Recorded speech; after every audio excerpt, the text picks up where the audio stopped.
Hey, happy day. Start off with a joke. Gotta lighten up because soon I'll depress the heck out of you. Hey, here it goes. Dad to son. He's standing there looking at his son and he's got a girly magazine in his hands and he's yelling and he's pointing one finger at the boy and he says, I've told you and I've told you again, if you keep looking at girly magazines, you're gonna go blind. Slight pause. Dad, I'm over here. That's fun. Sorry, I just had to share with you. Now we're getting into the real bad stuff. Canadian hospitals, they've got what's going on here, calling it a cold silver. Cold silver means that bad people are in the hospital and they may be armed and probably shooting the people. They're certainly stabbing the people. They're doing something really bad and is telling the people that work at the hospitals how to react to this. It's code silver, right? So they have all of this training going on. Guess what it's about? How to hide. How to hide and run away and lock this room and do that room. I mean, I get that. If it's a knife, you should always run away from a knife and run to a gun. I understand.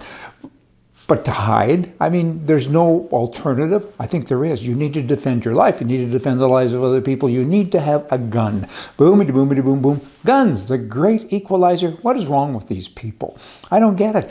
Bad people, they come into our schools, our concerts, our churches, our hospitals, and they kill people.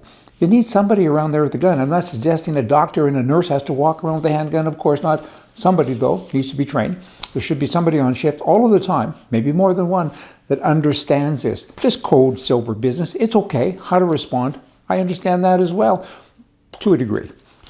Training you, all of the people. This is all of the people are being trained to hide in what? In the basement? How do you get to the basement? What do you do with all of the patients and all the people that need you there to look after them? They came to the hospital to be cared for. I think that would include this as well. Just saying. Okay, now Liberals in Canada, they have put a freeze on handguns. This kind of goes a little bit with that story. And what they're saying is that nobody can transfer a firearm anymore in this country. You can't buy anymore because then we'd have to transfer it to you, and we can't do that. So it's a grab that's incredible. It's incredibly dumb. It's I don't know. It's anarchy, really.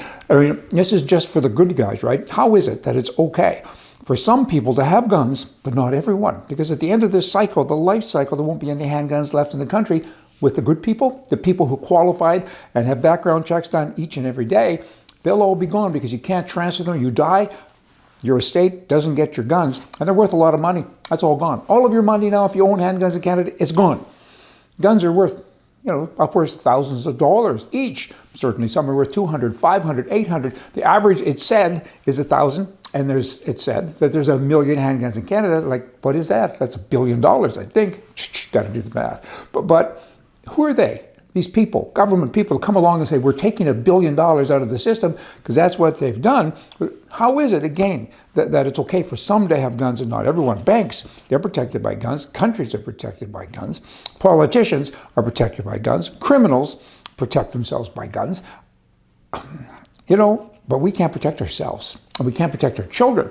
And that's God's big gift. It's a great gift, children.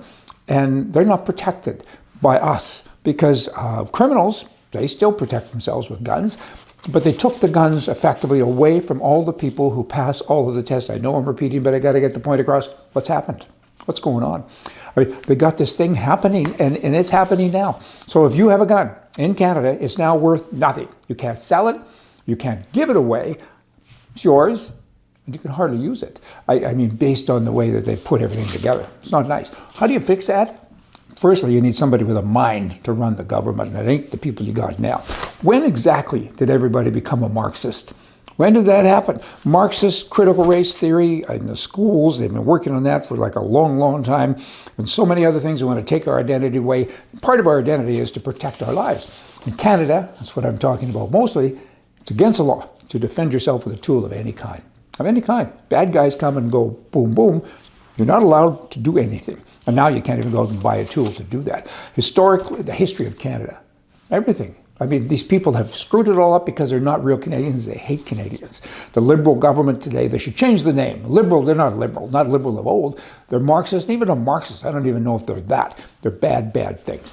Now, let me jump over to the US of A, Arizona. Here's a person, Arizona's Secretary of State. She's only shown up 19 days for work in the last 6 months. press is all over and they're complaining. I'm saying, leave it alone. You don't want her there more than 19 days. Look at the damage you probably did in 19 days. You really want her to show up every day? I mean, in 6 months, potentially, that would be 120 work days. Look at the potential for disaster and bad things that could have happened. Hey, leave that kind of alone. Hey, my name is Brian, and I approve of this message. Yo, come back. See ya.